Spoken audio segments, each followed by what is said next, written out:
उपास्य देव के सिवा कहीं भी अपनापन न रह जाना। उपास्य देव के सिवा कोई और चिंतन न रह जाना। उपास्य देव ही हमारी अंतिम गति है। उपास्य देव ही हमारा वर्तमान है। जिस उपासक का हर क्षण ऐसा भाव रहता है वो अपने उपास्य देव में स्थित माना जाता है। उसकी उपासना परिपक्व मानी जाती है। हमारा वर्तमान उपास्य देव श्यामा श्याम, हमारा भविष्य उपास्य देव श्यामा श्याम। हमारे श्यामा श्याम के सिवा हृदय में किंचित मात्र कहीं कोई अपनापन न हो,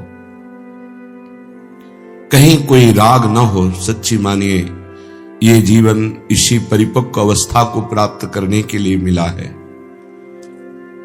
बड़ी भूल होती है जब हम अपने परम प्राण प्यारे आराध्य देव का चिंतन छोड़कर किसी व्यक्ति का चिंतन, वस्तु का चिंतन, संबंध का चिंतन या भोग का चिंतन करते हैं। मानो हम अपने को परम सुख से जो जुड़ने का अवसर मिला था उससे पतित हो जाते हैं। इससे बड़ी हानि, इससे बड़ी विपत्ति और कोई नहीं कि जब हम अपने प्रभु को भूल जाए, अपने आराध्य देव को भूल जाए। यदि हमारे आराध्य देव का चिंतन चल रहा तो इससे बड़ी संपत्ति कोई नहीं। दंपत्ति संपत्ति जिसकी बन गए हैं उसके जीवन का परम कर्तव्य पूरा हो चुका है। यदि श्यामा श्याम के सिवा कहीं कोई कुछ भी अपना है तो अभी कर्तव्य अधूरा है, अभी योगी अधूरा है, अभी अधकचरा योगी है। अधकचरे योगी को बार बार विक्षेप विषय देते रहते हैं, बार बार माया बाधा पहुंचाकर उसे परास्त करना चाहती है। इसलिए उपासक अपने उपास्य देव की ममता को प्राप्त हो।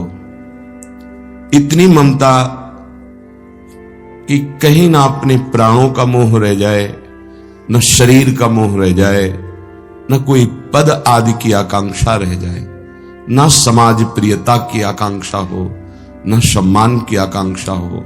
यही माया का चकाचौंध आकर्षण हमें आराध्य देव से विलग कर देता है। श्रीपाद कहते हैं, महामोहिनी कोटि दुर्मोह दृष्टिर्महा सिद्धि कोटिषु दुर्गंध बुद्धि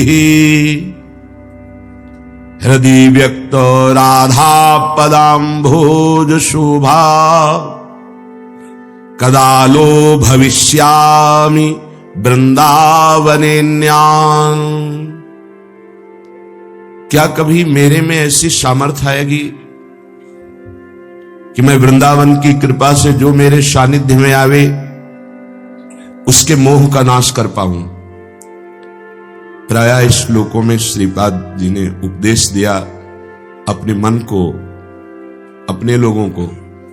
आज वो वृंदावन से एक सामर्थ्य मांग रहे हैं। महामोहिनी कोटि दुर्मोह दृष्टिर महासिद्धिर कोटिश दुर्गंध बुद्धि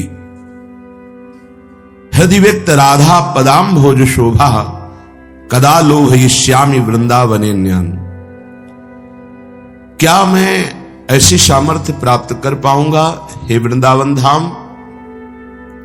कि जो मेरे सानिध्य में आवे मैं उसको इतना लुभा लूं कि वो किसी से भी मोह न रखे। यहां तक कि देवलोक के देवता या अप्सराएं या गंधर्व भी मोहित करना चाहे, जिनको महामोहन की शक्ति प्राप्त है। हमारे जन उनसे भी मोहित न हो। श्रीपाद कह रहे हैं, कदा लोभिष्यामि, मैं इतना लुभायमान कर दूं उनको। किससे?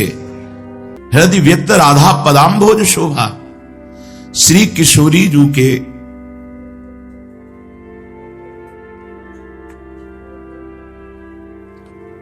चरणारविंद की शोभा, सुख, हे वृंदावन धाम ऐसा हमारे हृदय में प्रकाशित करो कि जो हमारे सानिध्य में आ जाएं, उनको इसी शोभा से, राधा चरणारविंद की प्रीति से ऐसा लुभायमान कर दूं कि किसी के हृदय में कोई मोह पैदा न कर पावे। कैसी करुणा है।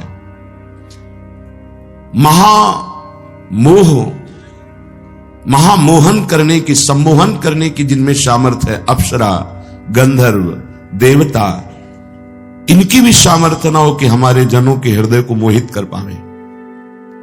क्योंकि जगत मोहन, विश्वमन मोहन जो प्रभु हैं, मुनिमन मोहन हैं, मदन मोहन हैं, उनको मोहिनी प्रियाजू अपने अधीन किए हुए हैं और उन्हीं के चरणारविंद हमारे हृदय में वृंदावन की कृपा से प्रकाशित है। तो मुझे ऐसी प्रीति प्रदान करो हे वृंदावन धाम कि जो मेरे सानिध्य में आ जाए उसको ये महामोहनशाली देवता, गंधर्व, देवी, अप्सराएं ये मोहित न कर पाए। और हे प्रियाजू के चरणारविंद, आप ऐसी सामर्थ्य प्रदान करें कि महासिद्धि कोटिष्ठ दुर्गंध बुद्धि, आपके चरणों की सेवा और प्रीति के सिवा बड़ी बड़ी सिद्धियां ये घृणास्पद लगे, दुर्गंध युक्त लगे।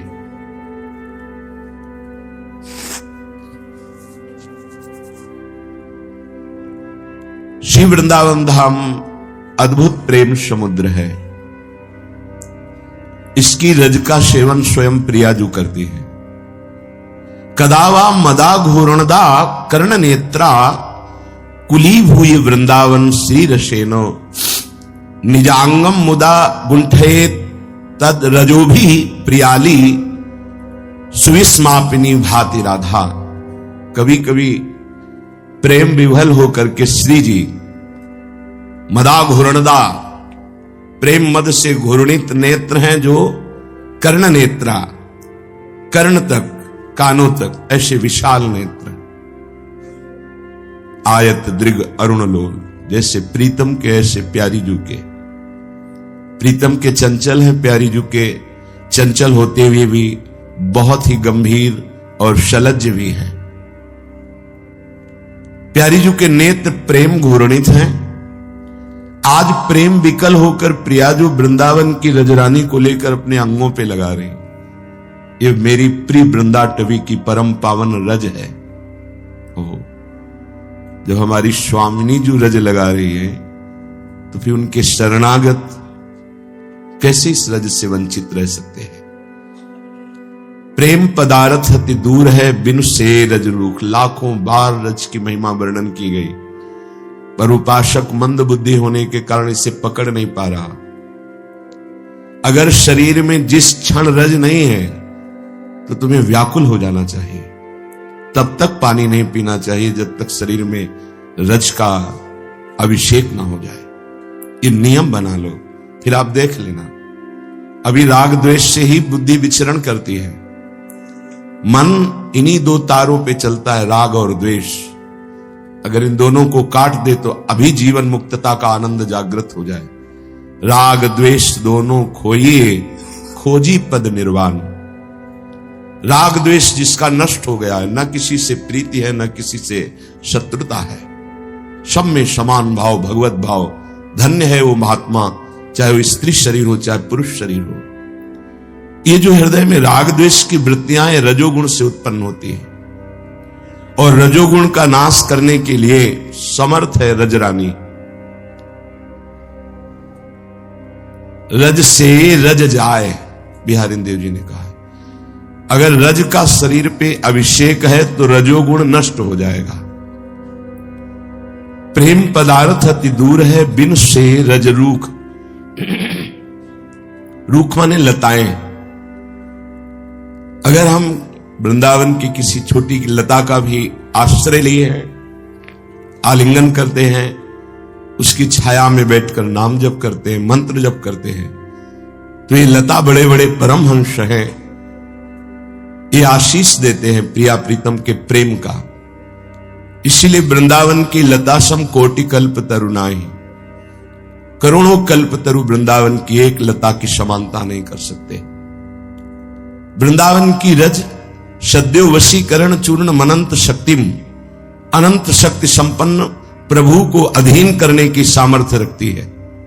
इसलिए पुनः प्रार्थना है, ये हृदयों में प्रिया प्रीतम का चिंतन शून्य होकर के माया में विचरण करने का जो स्वभाव अनंत जन्मों से बना है, इसको बदलिए।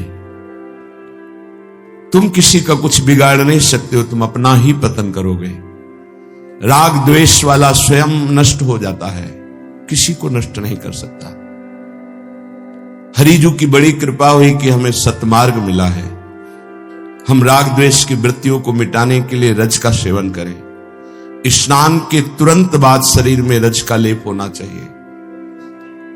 रज का सेवन न करने वाला रजुगुण के द्वारा मारा गया, देखा गया, मारा गया, बुद्धि भ्रष्ट हुई, इसका मतलब नष्ट हो गया। परमार्थ से भ्रष्ट हो जाना ही मारा जाना है। परमार्थ का सूत्र यदि हमारे सिद्धांत हमारे जीवन में नहीं, तो फिर वो मृत देह माना जाता है। जिन हरि भगति हृदय नहीं आनी, जीवित सब समानते प्राणी। वो मृत देह माना गया जिसमें शास्त्रीय सिद्धांत के आचरण नहीं और भगवान नाम जप प्रेम नहीं। कैसे उपासक है कि नाम जप छोड़कर प्रपंच की वार्ता में सुख ले रहे हैं। कैसे उपासक है प्रिया प्रीतम की तरफ से दृष्टि हटाकर किसी और की तरफ देखने की इच्छा कर रहे हैं। अभी समझ में नहीं आ रहा। सिर्फ अपनी कामनाओं की चाह, सिर्फ अपनी मनमानी बात, ये जीवन को नष्ट कर देगी। शास्त्र प्रमाणित गुरुदेव के वचनों के अनुसार चलो, थोड़े दिनों की बात है, जलकर पावन होकर श्री जी को प्राप्त हो जाओगे। यही मनुष्य जीवन का लाभ। जब हमारी प्रियाजू कदावा मदा घूर्णदा कर्ण नेत्रा कुलीब हुए वृंदावन श्री रसेन, वृंदावन में रस से विकल हो जाती है, नेत्र प्रेम घूर्णित हो जाते हैं, तो निजांगम मुदा गुंठे तद रजो भी प्रियाली, ऐसे रज लेती है, बड़े प्यार से देखती है, मेरी वृंदावन की रज है। और निजांगम मुदा, आनंदित होती हुई अपने अंगों में वृंदावन की रज का लेप करती है। श्री जी हमारी स्वामिनी जो सुविस्मापिनी भाति राधा, और सखियों को आश्चर्यचकित होकर महिमा का वर्णन करती कि प्रिय सखियों, वृंदावन की रज मुझे कितना सुख प्रदान कर रही है। अगर ऐसी रज से आप वंचित हैं तो आप कैसे राधा चरणारविंद की प्रीति प्राप्त कर पाएंगे। रज शरीर में लगी होगी, एक कण भी अगर लगा है, कहीं भी तुम देश विदेश में हो और शरीर पूरा हो जाता है, तो आप सीधे प्रियालाल को प्राप्त होंगे। ये बड़े बड़े महापुरुषों की बात है। ये रजरानी का अद्भुत प्रभाव है। कहीं भी जाओ, अगर बाहर रहते हो तो तुम्हारे पास रजरानी, चरणामृत और वाणी जी, ये साथ होनी चाहिए। मान लेना प्रार्थना कहीं भी हो तुम्हारे पास होना चाहिए। जैसे वाणी जी है, कंठस्थ है संपूर्ण वाणी, कोई बात नहीं, वाणी जी साथ है। रजरानी, चरणामृत, ये अपने पास होना चाहिए। अगर हम शयन करते हैं तो हमारे शिराहने चरणामृत, रजरानी, प्रसादी, गुरुदेव की चरण प्रसादी, पूजा, पादुका, यही हमारी तकिया है। इसलिए कह रहा हूं, बुद्धि शुद्ध होने के लिए एक कदम भी अगर चलते हैं तो साथ में गुरुदेव भगवान, आराध्य देव का नाम, ये रजरानी, ये प्रसादी चंदन, चरणामृत, इसी में पैक करके ये साथ है। अभी शरीर छूटे, हमें किसी के सहयोग की जरूरत नहीं, हमारे पास वो सब सामग्री है। शरीर छूटने के बाद जो हमें प्रियालाल से मिला दे। हमें भरोसा नहीं अपने चिंतन का। अभी भीषण कष्ट में हो सकता है मैं भूल जाऊं श्री जी को, तो ये नहीं भूलने देंगी। राधा नाम है। अभी शरीर छूटे तो राधा नाम है, ये राधा नाम, चरण रज, चरणामृत, चंदन प्रसादी श्री जी की पत्रावली की इसी में रखी हुई। हम मरने की तैयारी में हर क्षण है। कब मृत्यु आ जाए, कब श्वास पूरी हो जाए, हमें प्रिया जो ना मिली तो जीवन का क्या भरोसा। इतने बड़े महाभागवत भगवान के पुत्र, भगवान ऋषभ देव जी के पुत्र भरत जी, उनकी अंतिम वृत्ति मृग में फंस गई। हम कह दें कि हमारी अंतिम वृत्ति प्रियाजू में लगेगी, हम नहीं कह सकते। प्रियाजू की कृपा से प्रियाजू में लग सकती है, रजरानी की कृपा से, गुरुदेव की कृपा से लग। हमारे में इतना बल नहीं कि जब हमारी इंद्रियां, हमारा मन बुद्धि भयानक मृत्यु की पीड़ा से युक्त हो और हम प्रभु के स्मरण में हो। ये तो गुरुदेव की सामर्थ्य काम करेगी, प्रियाजू की सामर्थ्य काम करेगी। इसलिए कभी भी हम जो उपासक हैं, वृंदावन रस की प्राप्ति चाहते हैं, रज के बिना न रहे। हमारे पास हर समय रजरानी होनी चाहिए। आप मान लो मेरी प्रार्थना, ये अलौकिक वस्तु है, ये कोई मिट्टी नहीं है, आप ऐसा ना समझें। इसको चखने के लिए जब मैया ने बाधा पहुंचा दी, दाऊ दादा ने आके कहा, मैया लाला ने ब्रह्मांड घाट की रज पाई है। मैया ने कहा, ऐसे रज पाएगा तो बीमार हो जाएगा, वात्सल्य। तेने रज पाई? लालजू ने कहा, नहीं। दाऊ दादा कभी झूठ नहीं बोलते, दाऊ सदैव सत्य बोलते हैं। तुम जरूर झूठा बोल रहे होगे। अब मैया, मैं क्यों झूठा बोलूंगा? नहीं नहीं, तो तू डर के झूठा बोल रहा है।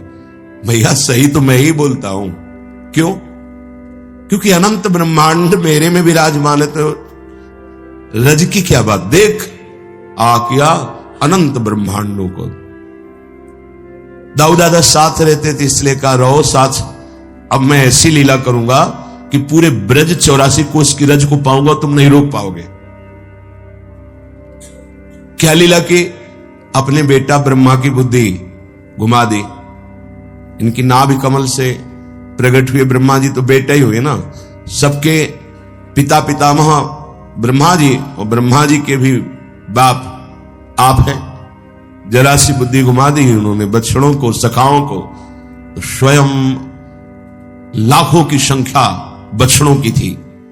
जब 9 लाख गैया बाबा के आई थी तो और नंद उपनंद के थी और पूरे ब्रजवासियों की थी।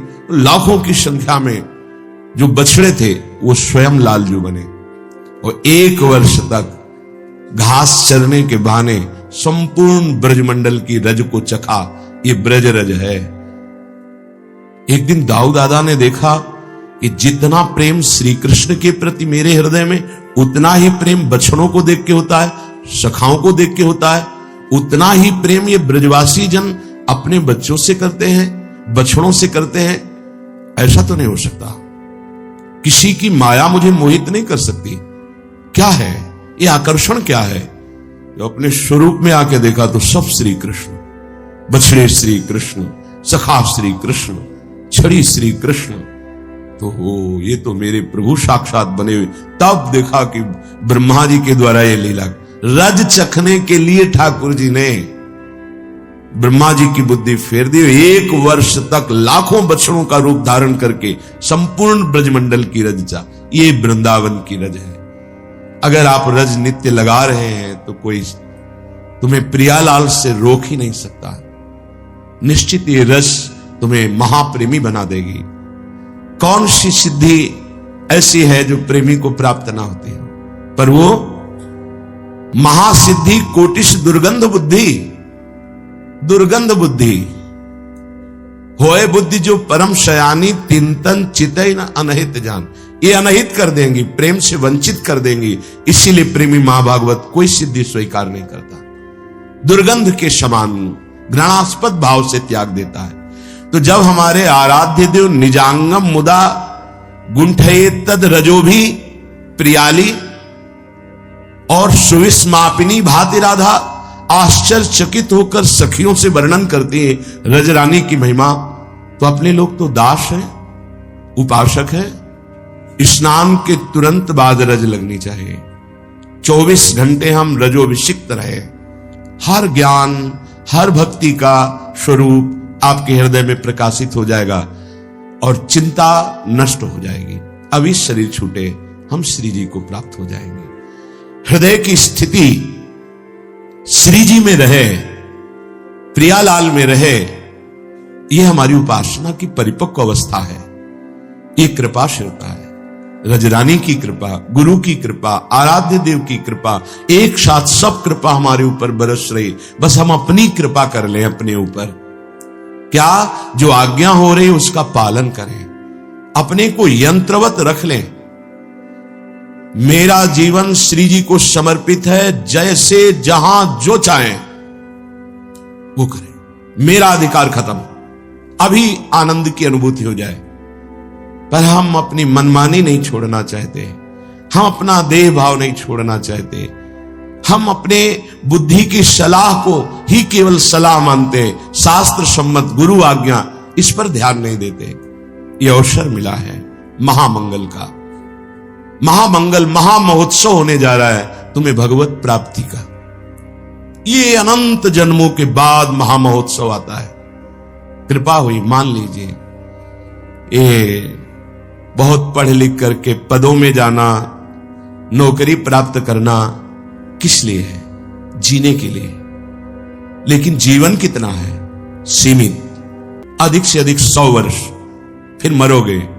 तुम्हारी न विद्या साथ जाएगी, न पद साथ जाएगा, न बैंक बैलेंस साथ जाएगा, न कोई मित्र जाएगा, न यहां का नाम प्रताप जाएगा। केवल वही कर्म जाएगा जो शुभ और अशुभ किया है।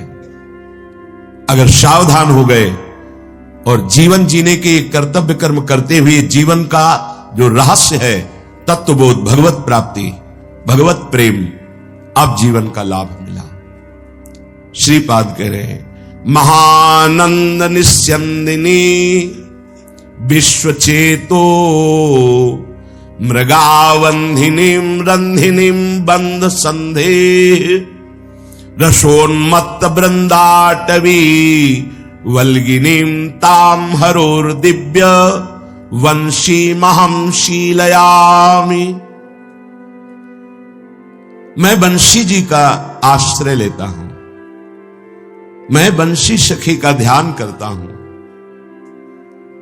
कैसी है बंशी सखी?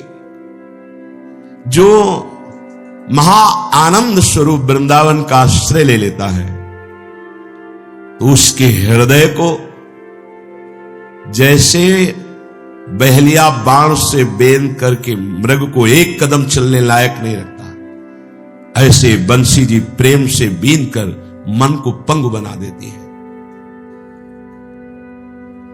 अपने लोगों को बड़ा सौभाग्य मिला कि हमारी आचार्य ही बंसी जी हैं, बंशी स्वरूपा हरिवंश महाप्रभु, और इनका नाद है श्रीमद चतुराशी जी। और ये मन को ऐसे पंगु कर देती है कि प्राण रमी रही हरिवंश वाणी। ये युगल सरकार नेत्रों में समाये रहते हैं, रोज सत्संग में सुनते हैं। क्यों नहीं आपके आ रहे हैं? क्या आप हरिवंश महाप्रभु का हृदय से आश्रय नहीं लिए क्या? देखो, क्या बंशी सखी का आश्रय नहीं लिए क्या? अगर कहते हैं हां, तो कह रहे तू बालक नहीं भर्यो शयानप, काहे कृष्ण भजत नहीं नीके। अय मंदमती, अब तू बालक नहीं रहा, बहुत चतुर बन रहा है, ठीक से भजन क्यों नहीं करता? आचार्य चरण जी डांट रहे हैं। एक है तंदुल जल, चावल का धोवन, एक है कामधेनु का दुग्ध। कामधेनु के दुग्ध का त्याग करके चावल का धोवन पी रहा है। किस बात की चतुरता तेरी?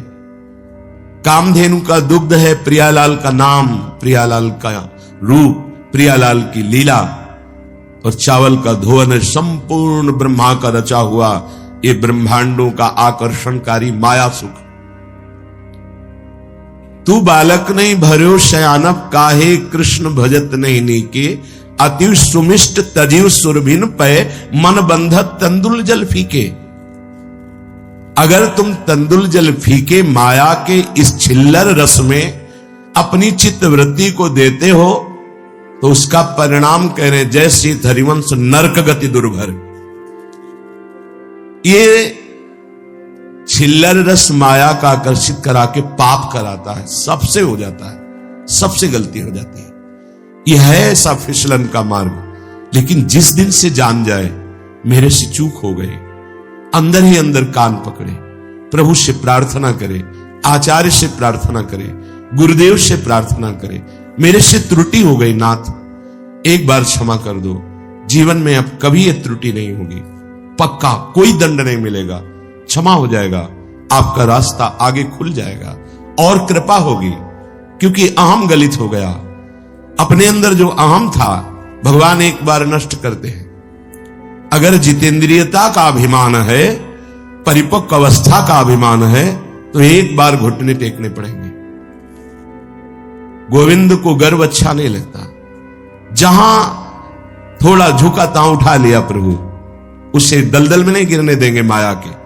बस जीवन भर एक बात बनी रहती, गलती हो गई। जीवन भर जब कभी सद्गुण ये दिखाना चाहते हैं कि तुम बहुत अच्छे हो, तो तुरंत वो बात आ जाती, नहीं नहीं, तुमसे गलती हुई है, तुम्हारा ज्ञान, तुम्हारा विज्ञान, तुम्हारा अनुभव सब फीका, तुम हार चुके। ये तो भगवान की कृपा है कि तुम्हें आगे बढ़ा रहे हैं, नहीं तो तुम हारे हुए व्यक्ति हो। जीवन निराभिमानी होकर प्रेम रस में डूब जाता है, वो भी भगवान की कृपा ही होती है।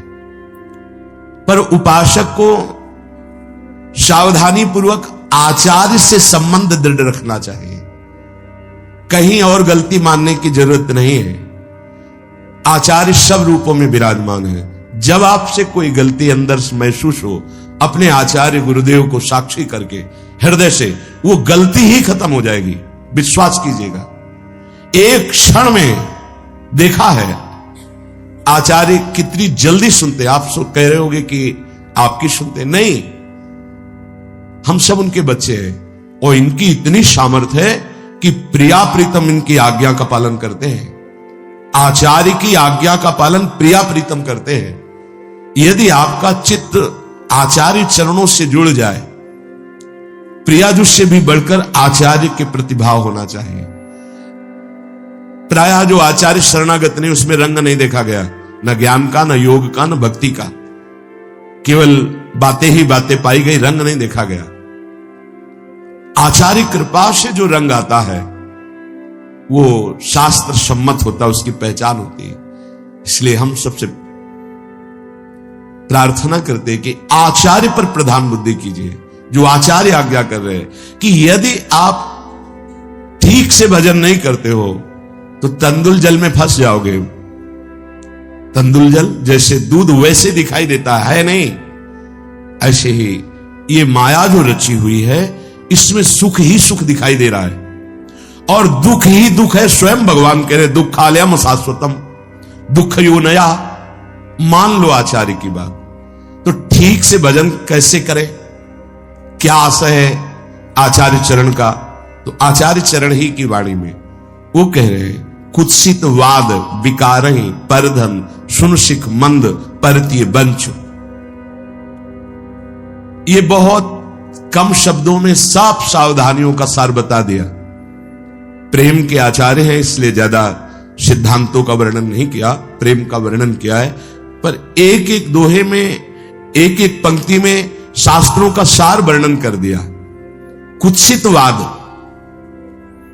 प्रियालाल की वार्ता छोड़कर, भगवद वार्ता छोड़कर, शास्त्र वार्ता जो आराध्य देव की प्रीति बढ़ाने वाली है, उसके सिवा हमारे लिए सब कुत्सितवाद है। ग्राम्य कथा, लोक कथा, विषय वार्ता, पर चर्चा, ये सब। बहुत साधक असावधान है, वो समझ ही नहीं पा रहा कि सबसे ज्यादा बंधन वाणी से होता है। वाणी से सबसे ज्यादा अपराध बनता है, सबसे ज्यादा हृदय मलिन वाणी के द्वारा हो रहा है। चार बैठ गए, वार्ता शुरू कर दी, किसी भी व्यक्ति की, किसी के भी गुण दोष की वार्ता नहीं। जब हमारा लक्ष्य भगवत प्राप्ति है तो ये हमारी बाधा है, हम इसे स्वीकार नहीं करते। मौन, शांत, जैसी परिस्थिति जहां हम रह रहे हैं, जो प्रभु हमें दे रहे हैं उसी से हम जथा लाभ संतोष सदा का उसु कछ न चाहूंगो। कोई मांग नहीं, ना हरि से न गुरु से। जैसी परिस्थिति आप दिए हैं उसी में मैं राजी हूं।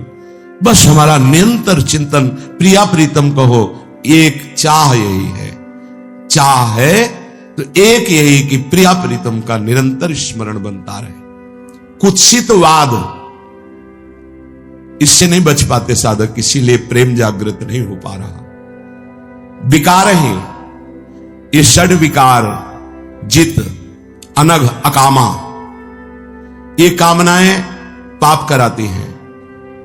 इन्हीं से काम, क्रोध, लोभ, मोह, मद, मत्सर ये सब पुष्ट होते हैं। ये देख लूं, ये सुन लूं, ये छूंग लूं, ये भोग लूं, ये पा लूं, ऐसी कामनाएं। आचार्य चरण कह रहे पहले वाणी को संयम में रखो, कुत्सित वाद ना होने पावे, फिर विकारों को संयम में रखो। पूज्यपाद श्री उड़िया बाबा जी महाराज, यदि तुम परमार्थ वस्तु को पाना चाहते हो तो जो महापुरुषों ने कहा है उससे सुनो।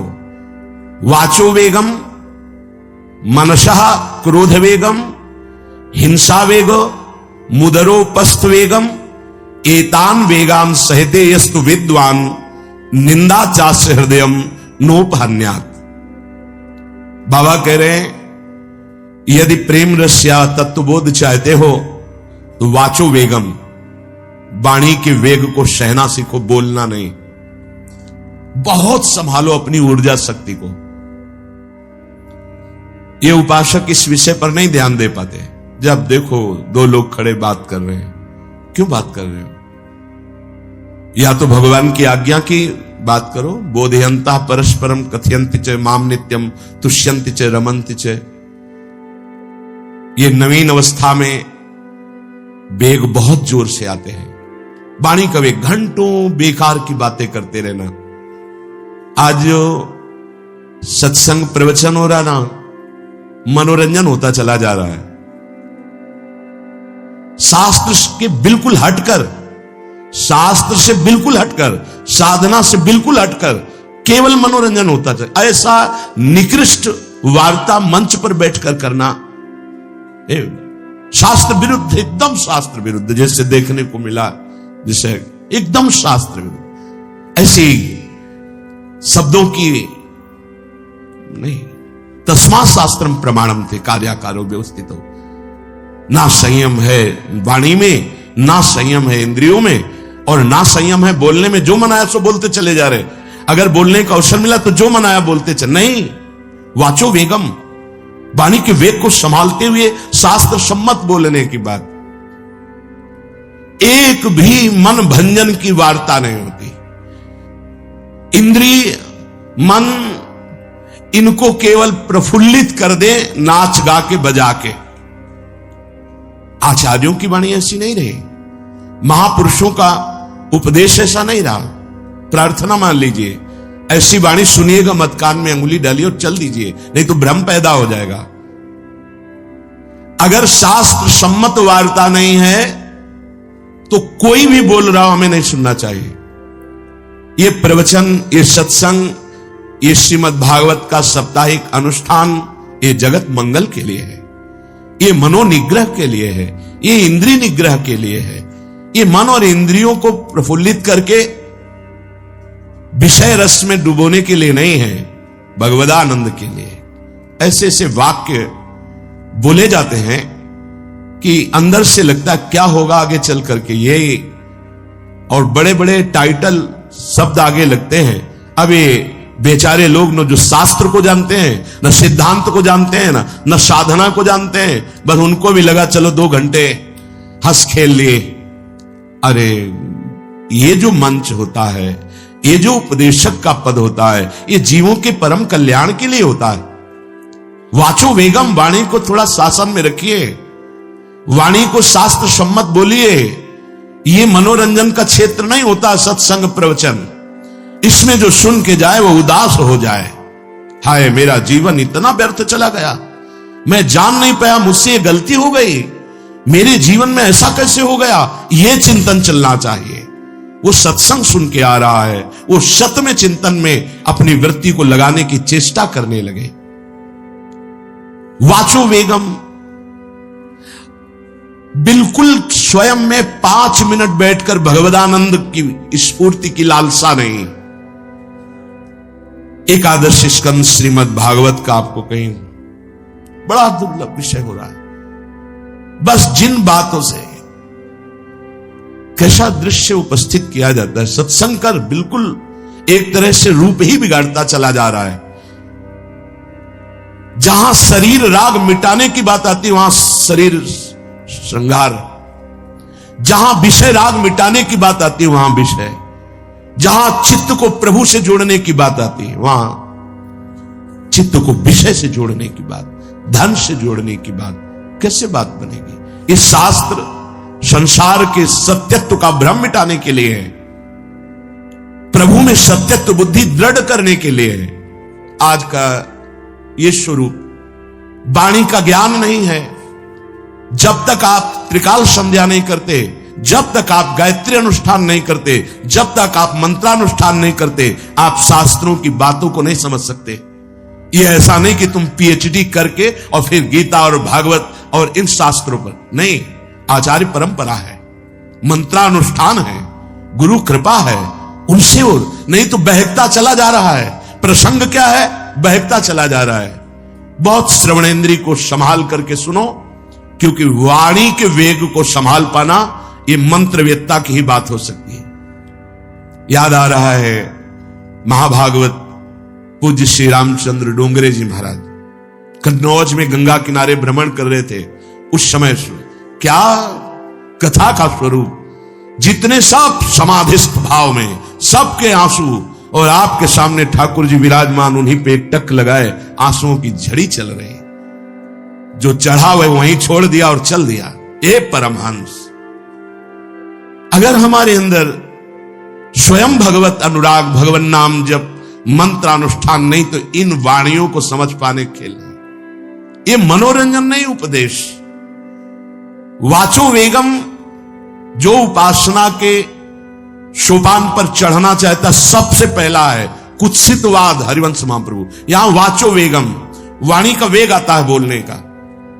उपासक को चाहिए मौन के द्वारा इसको संयम मिले, उचित शब्द। अगर कोई बात कर रहा है तो उचित है बोलना तो ठीक, नहीं तो मौन। अंदर से आ रहा मैं बोलूं, उठाओ मंजीरा, शुरू करो कीर्तन, 1 घंटा 2 घंटा वाणी वेग समाप्त हो जाएगा। लेकिन विपरीत दिशा में बोलना, विपरीत दिशा में, व्यर्थ की बातें अगर करने का स्वभाव है तो उसे छोड़ दीजिए। यह आपके जीवन के लिए बहुत घातक है। अगर आप नाम जप करते हैं, मानो हृदय को आप धो रहे हैं। आप प्रपंच की वार्ता करते हैं तो मानो हृदय को गंदा कर रहे हैं। कितना कठिन है नाम जप करना। आप 11 माला 21 माला या निरंतर अभ्यास कर रहे हैं, थोड़ी देर आप गंदी बातें कर लिए, निंदा स्तुति की, प्रपंच की, नाना प्रकार के रजोगुण बढ़ाने वाली वार्ता, वो आपके हृदय को गंदा कर दिया। कुत्सितवाद, वाचो वेगम, वाणी के वेग को शासन में लीजिए। और मनशाह, मनोवेगम, मन का वेग आता है। ये देखूं, ये भोगूं, आदि आदि संकल्प विकल्प, इसके वेग को सह जाओ। कुछ नहीं बोलना, सहने का मतलब होता है कुछ नहीं बोलना। मन कह रहा मुझे ऐसा करना है, मुझे ऐसा करना है, मुझे ऐसा, कुछ नहीं बोलना। कुछ भी उसकी जलन जो हो रही है किसी से नहीं कहना, शांत गंभीर, खत्म। पर उपासक क्या करता है? जो कच्चा उपासक है, नहीं नहीं अब मेरे मन में आ रही, मेरे मन में जलन हो रही, मुझे ऐसा करना है, मुझे ऐसा नहीं। शांत, न बोलना है जो मन में आ रहा है, ना उसकी जलन पर ध्यान देना है। अपने मंत्र नाम उपासना कर्तव्य में लगे रहो, शांत हो जाएगा। इसके शांत करने की युक्ति है, इससे मतलब मत रखो।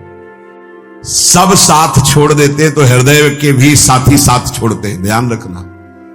जब विपत्ति आती है तो मन भी साथ देना बंद करने लगता है, विपरीत जाने लगता है, बुद्धि भी विपरीत जाने लगती है। इसलिए जो विपत्ति में अपने धैर्य और साहस को ना खोकर अपने सिद्धांत से चलता है उसे महात्मा कहते, चाहे वो गृहस्थ हो चाहे विरक्त हो। ध्यान दीजिए, संपत्ति में अनुकूलता में तो सब सावधान होने की कोशिश करेंगे, बड़ी कृपा है भगवान की। यहां कहने विपत्ति में सब साथ छोड़ते हैं, ये जीवन में देखा है।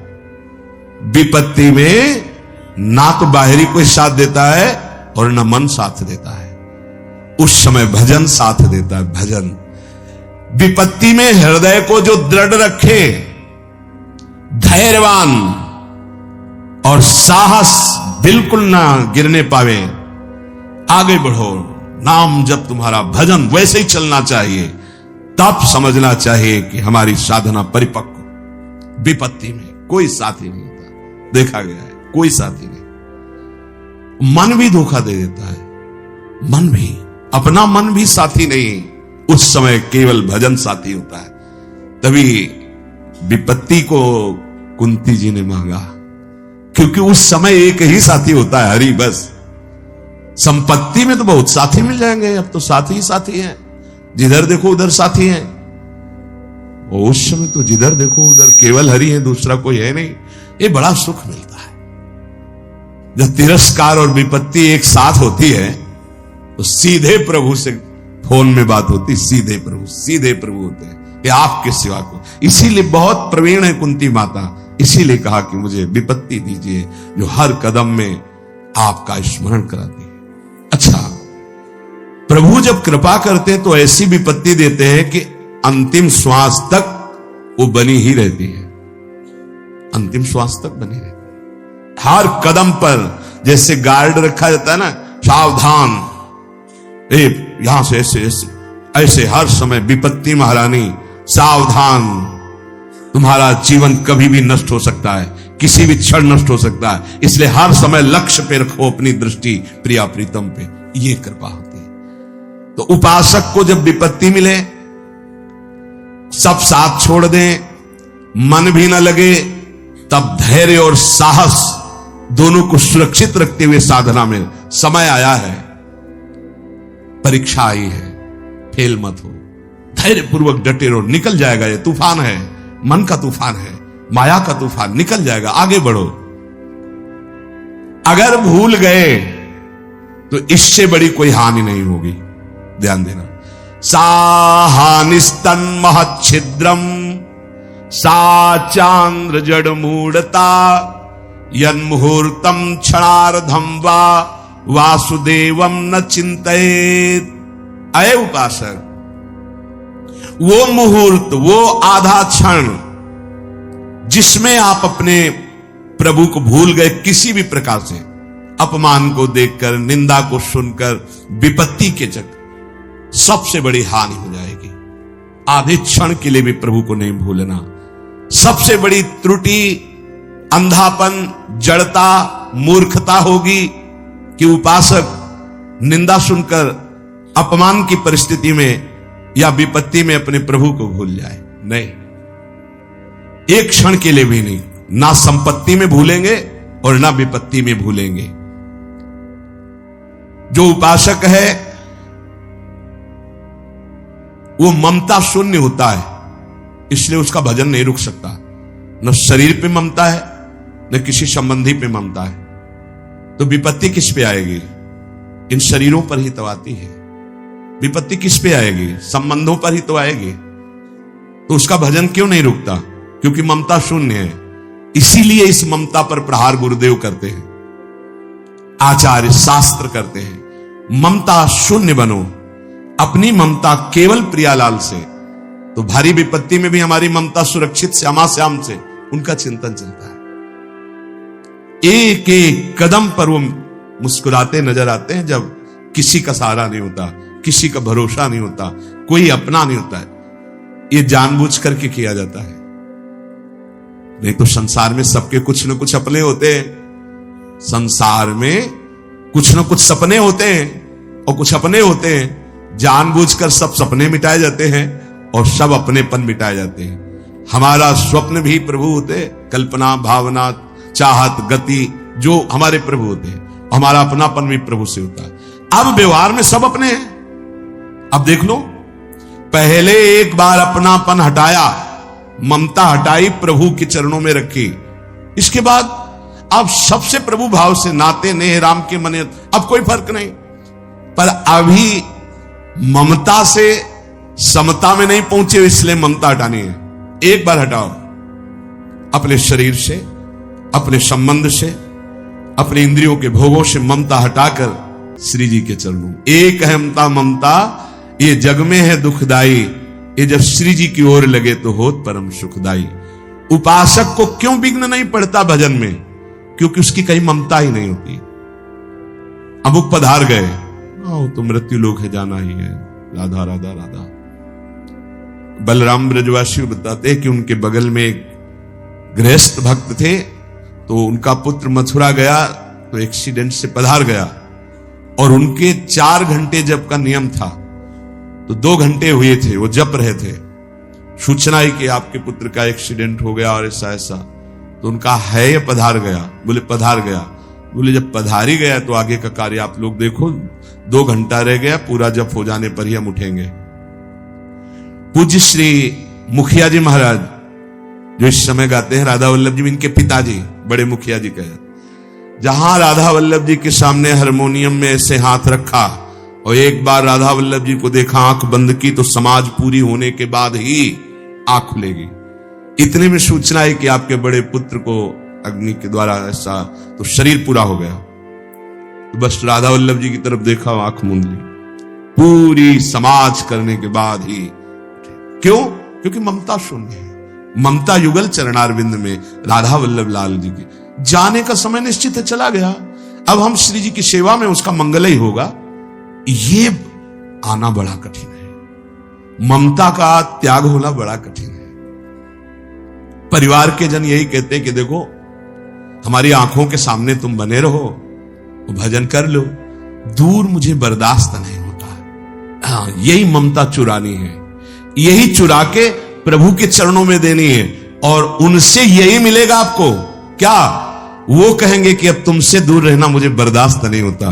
तभी छिन छिन बिहरत संग, छिन छिन निरखत प्रेम भरी, छिन जस कहा तभंग, ये जो कृपा हरि। बहुत घाटा सौदा होगा यदि ममता इधर बनी रही। इसको चुरा लो और श्री जी के चरणों में दे। एक अहंता ममता ये जग में दुखदाई, ये जब श्री जी की ओर लगे तो हो। इसका प्रभाव है ममता का। जिससे ममता होती है वो ये कहता है कि मैं आपके बिना रह नहीं सकता, हमें आपकी दूरी बर्दाश्त नहीं। यही ममता मुझे श्री जी में समर्पित करनी, तो श्री जी यही बोलेंगी। ध्यान रखना, आपको सच्ची बताएं, उपासक का मन ही श्री जी के मन को, या श्री जी का मन बन जाता है उपासक का मन। आपकी ममता जब श्री जी में जाएगी तो श्री जी भी यही कहेंगे, कहां है भगवत रसिक? भगवत रसिक जी भगवत भगवत चिल्ला उठते हैं, कहां है कहां है? मैं एक क्षण के लिए सेवा में जाती हूं तो मेरी स्वामिनी चिल्ला उठती, कहां है भगवत रसिक? ये जैसे पारिवारिक जनों की मोह ममता में जब बंधे होते, बर्दाश्त नहीं करती ममता, दूरी बर्दाश्त नहीं करती। बस तुम बने रहो आंखों के सामने, थोड़ा भी आंखों की ओट होना बर्दाश्त नहीं। यही चुराना है हमको जगत से। खास बात समझ रहे, इसी ममता को चुरा के स्वामिनी जी के चरणों, तो ये कमाल कर देगी ममता। जो ममता मां के हृदय में विवश कर रही है, परिवार के हृदय में विवश कर रही, वही जब हम स्वामिनी जी के चरणों में रख देंगे तो उनको विवश कर देगी। तभी छिन छिन बिहरत संग। बात को समझ लीजिए, आपको स्वामिनी जी को हर समय देखना है, उनके संग रहना है, या जगत के संग? जगत टिकाऊ है नहीं, आज नहीं तो कल छूटेगा। श्रुत बनितादि जान स्वार्थरत, ना कर ने सभी ते, अंत ही तो ही तजेंगे पामर, तू न तजय अबही ते, मन पछतई है अवसर बीते। तो उपासक को तभी कोई परास्त नहीं कर पाता जब उसकी ममता श्री जी के चरणों में समर्पित हो जाती है। नाता एक राम जी से दूजा नाता तोड़ दे, आशा एक राम जी से दूजी आशा छोड़ दे। संतों ने बड़ा अनुभव करके कहा है, अगर हमारा एक संबंध केवल प्यारी जी के चरणों में पहुंच जाए ममता का, तो कमाल कर देगी ममता। प्रिया प्रीतम रह नहीं पाएंगे हमारे बिना। खास बात आपको अंदर की बता रहा हूं, ये ममता इतनी पावरफुल है, जहां जाती है वो यही शब्द बोल पाता, मैं आपके बिना रह नहीं सकता। विवश कर देती, तो प्रभु को विवश कर देती है। भक्तन पाछे यूं फिरे जो बछड़ा संग गाय। क्यों? भक्तों ने सब जगह से ममता हटाकर, खुद सरकार अपनी बात कि मैं कैसे पकड़ में आऊंगा, बोले सबकी ममता ताग बटोरी, मम पद मन ही बांध बर डोरी। लाखों बार सुन चुके होगे। सबकी, शरीर की, शरीर संबंधी की, भोगों की, सबकी ममता प्यारी जू के चरणों में। वो कह तो रही है, और जहां ममता प्यारी जू के चरणों में गई तो इसका प्रभाव है, प्यारी जू नहीं रह पाएंगे आपके बिना। आप प्यारी जू के बिना रह रहे हैं क्योंकि ममता कहीं और दिए हैं। और जहां आपकी ममता प्यारी तो आपके नेत्रों में समा जाएंगी, आपके हृदय में प्रकाशित हो जाएंगी। चलते एक श्लोक गीता जी का श्री भगवान अर्जुन जी से कहते हैं, तत्ववित्व महाबाहो गुण कर्म विभागयो गुणा गुणेषु वर्तन्त इति मत्वा न सज्जते। हे महाबाहो अर्जुन, गुण विभाग और कर्म विभाग को जो तत्व से जानने वाला महापुरुष है, वो ये जानता है कि गुण ही गुणों में बरत रहे हैं, इसलिए वो अपने को कभी कर्ता नहीं मानता। जो अहंकार विमूढ़ात्मा कर्ता हमिति मन्यते, अहंकारी मूढ़ ऐसा मानता रहता है कि मैं ये किया, मैं ऐसा करूंगा, मैं ऐसा कर सकता हूं। लेकिन जो तत्ववित्व है, जो गुण विभाग को और कर्म विभाग को जानता है, पीछे सुन चुके हैं रजोगुण का क्या प्रभाव होता है, कौन से लक्षण होते हैं, तमोगुण का, सतोगुण का। तो सतोगुण, रजोगुण, तमोगुण, ये तीनों गुण प्रकृति के हैं। इन तीनों गुणों का कार्य होने से तीनों शरीर प्रकृति के हैं और तीनों लोक प्रकृति के हैं। शरीर, इंद्रियां, मन, बुद्धि, प्राणी, पदार्थ, सब का सब तीनों गुण से बने हुए हैं। इसे गुण विभाग कहा जाता है। और जितना शरीर, इंद्रिय, मन आदि से क्रियाएं होती हैं वो सब कर्म विभाग कहा जाता है। तो जो गुण विभाग को जानता है, कर्म विभाग को जानता है, गुण और कर्म, पदार्थ और क्रियाएं ये निरंतर परिवर्तनशील नाशवान हैं, उत्पन्न होते और नष्ट होती रहती, प्रारंभ होती रहती और विश्राम होता रहता है। उत्पन्न और नष्ट होते रहते हैं पदार्थ, प्रारंभ और विश्राम होता रहता है क्रियाएं। गुण से, सतोगुण, रजोगुण, तमोगुण से ही ये क्रियाएं हो रही हैं और ये तीनों लोक रचे गए हैं। लेकिन तुम गुणातीत हो, तुम भगवान के अंश हो या भगवत स्वरूप हो। तो कह रहे हैं तत्व से जानने वाला महापुरुष कभी अपने को कर्ता नहीं मानता, वो गुणों में गुण बरत रहे ऐसा देखता है। देखो, अब अपने को इससे भक्ति में लाना है। हमारे द्वारा जब अहमता ममता गुरु की कृपा से श्री जी के चरणों में समर्पित हो जाती है तो कोई कर्म नहीं होते, हमारी श्री जी करवा रही, ऐसा भाव आता है। कर्ता भाव दोनों में जाना आवश्यक है, चाहे ज्ञान मार्ग हो, चाहे कर्म योग हो, चाहे अष्टांग योग हो, चाहे भक्ति योग हो। जब तक कर्ता भाव है तब तक बंधन है। देखो भक्तों को देखो, ओ राम जी की इच्छा से अमुक जगह गया, फिर ऐसा भगवत इच्छा से, नहीं तो कल चलते हैं परिक्रमा लगाते हैं, श्री जी की इच्छा होगी ना तो कल परिक्रमा हो जाएगी। कोई संकल्प नहीं, कोई कर्ता भाव नहीं, भक्त आराध्य देव के द्वारा। और ज्ञानी तत्व से जानने वाला महापुरुष देख रहा है कि गुण विभाग और कर्म विभाग ये दोनों माया के द्वारा हो रहे हैं। वो अपने को ना गुण विभाग में देखता है, न कर्म विभाग में, अपने को अलग देखता है, वो जीवन मुक्त हो जाता है। श्री भगवान कह रहे हैं, प्रकृतिर गुण सम्मूढ़ाः सज्जन्ते गुण कर्मसु तान कृत्सन विदो मंदान कृत्सन विन्नो विचालयेत्। ये जो प्रकृतिजन्य तीनों गुणों से अत्यंत मोहित हुए अज्ञानी मनुष्य हैं, ये कर्मों में आसक्त रहते हैं। ये करना है, ये करना है, ये करना है, मैंने ये किया, मैं वहां गया, ऐसा किया, ऐसा किया। और ये गुणों में आसक्त रहते, कभी रजोगुण में, कभी तमोगुण में, कभी सतोगुण में। ये बिल्कुल समझ इनकी ठीक नहीं है। भगवान कह रहे हैं ये मंद बुद्धि के अज्ञानी हैं। तो पूर्णतया जानने वाला इनको विचलित न करे, संभाल के इनको मोड़े। अलग अलग अधिकार के अनुसार इसलिए उपदेश होते हैं। भगवान यहां कह रहे, जो प्रकृति के गुणों से मोहित जीव है, जो कर्माभिमानी जीव है, ये बिल्कुल अज्ञानी है, मंद बुद्धि वाले हैं। पूर्णतया तत्व ज्ञान जानने वाला महापुरुष इनको विचलित ना करे, घुमा के धीरे से प्रभु में लगाए, धीरे से इनको तत्व ज्ञान में लगाए। एकदम अरे ये तो सब ऐसे, तो वो तत्व को जानता नहीं है और उन कर्मों से उसको रहित कर दोगे तो भ्रष्ट हो जाएगा। बहुत संभाल के, इसीलिए कहा गया है कि अगर हम प्रवचन सुने या आज्ञा पालन करें तो शब्द ब्रह्म का ज्ञानी और पर ब्रह्म का अनुभूत दोनों होना चाहिए।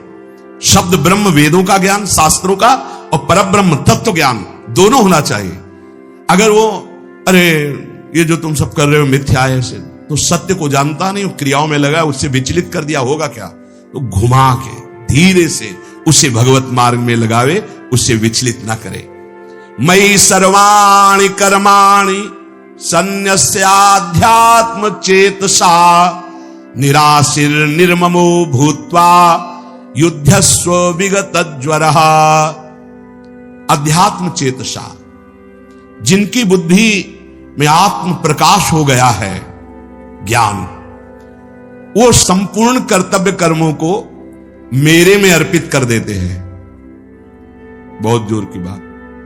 जिनकी बुद्धि में अध्यात्म चेतसा, अध्यात्म ज्ञान प्रकाशित हो जाता है, वो संपूर्ण कर्मों को मेरे में अर्पित कर देते हैं। मयि सर्वाणि कर्माणि सन्न्यस्याध्यात्म चेतसा, जिनकी बुद्धि पवित्र हो गई है, वो अपना हर कर्म भगवान को समर्पित करते हैं।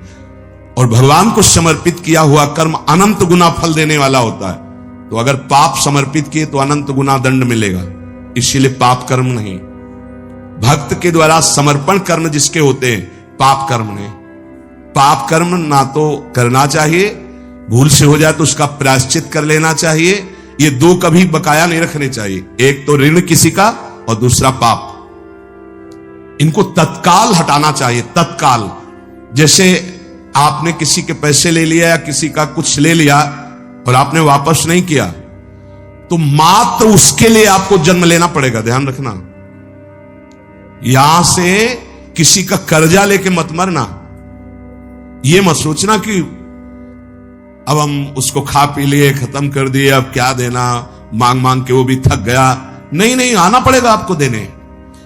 दो चीजें बहुत सावधानी से, ना तो पाप रहने पावे ना कर्जा रहने पावे। ऋण और पाप ये बढ़ते रहते हैं। जैसे यहां ब्याज बढ़ते हैं ना, ऐसे ही तुम्हारा ऋण ब्याज सहित तुम्हें उसको देना पड़ेगा, आके देना पड़ेगा।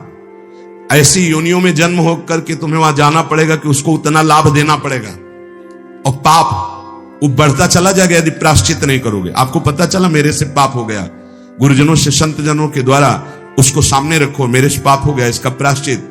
और नहीं, जो भक्तजन है उनका प्रायश्चित तो तुरंत हो जाता है। हृदय इतना जलता है कि मेरे से गलती हो गई, और नाम जब तो प्रायश्चित हो। ना पाप और ना ऋण, ये दो नहीं रखना चाहिए। अगर पाप कर्म करेंगे तो भगवत समर्पित कर्म कैसे करेंगे? मयि सर्वाणि कर्माणि, जो विवेकवती बुद्धि है, जो अध्यात्मवती बुद्धि है, वो सारे कर्म भागवतिक शास्त्र प्रमाणित करेगी और भगवत अर्पित कर्म होंगे। जब मेरे अर्पित कर्म होने लगते हैं तो उनकी कामना का नाश हो जाता है, और जब उनकी कामनाओं का नाश होता है तो ममता मेरे में आ जाती है। निराशीर निर्ममो भूत्वा, कहीं ममता नहीं रह जाती, कहीं कोई आशा नहीं रह जाती। तो भगवान कह रहे कि वो संताप रहित हो जाते हैं, कोई भी दुख उनके हृदय को नहीं छूता, और वो अपने परम कर्तव्य में स्थित होकर मेरे को प्राप्त होते हैं। शेष चर्चा आगे। श्री राधा वल्लभ लाल की।